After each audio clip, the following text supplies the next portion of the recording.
survive in the darkest place on earth and still lose your soul to comfort. Pergamum wasn't just another city.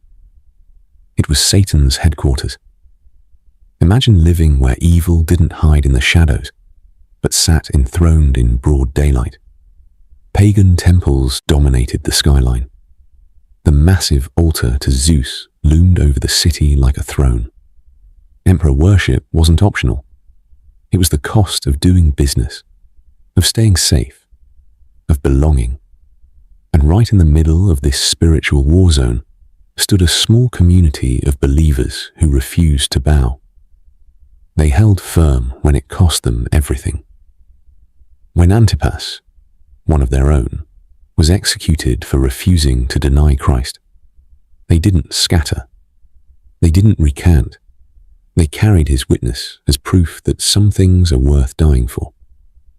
But here's where the story becomes uncomfortably familiar. They survived persecution. They survived threats.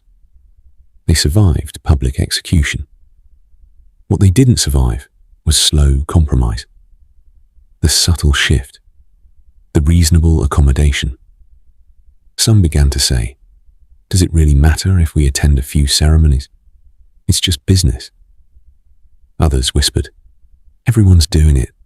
How else can we provide? God understands. Jesus names it clearly.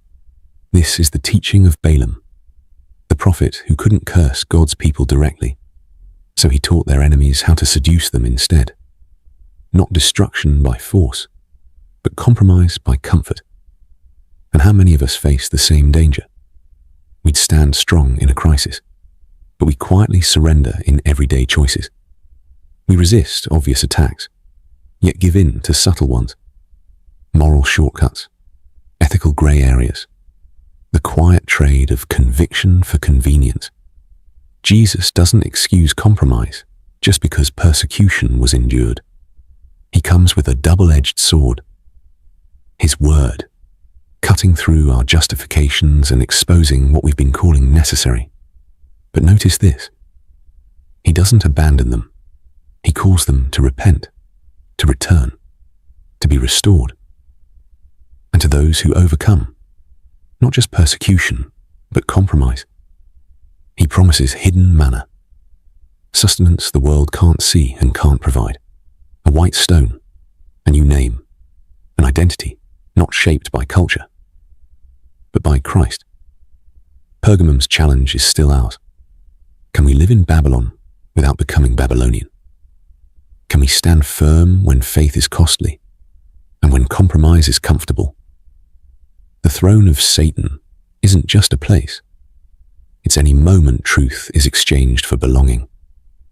Choose the hidden manna over the public feast. Your new name is waiting, but only if you refuse the old ones the world wants to give you.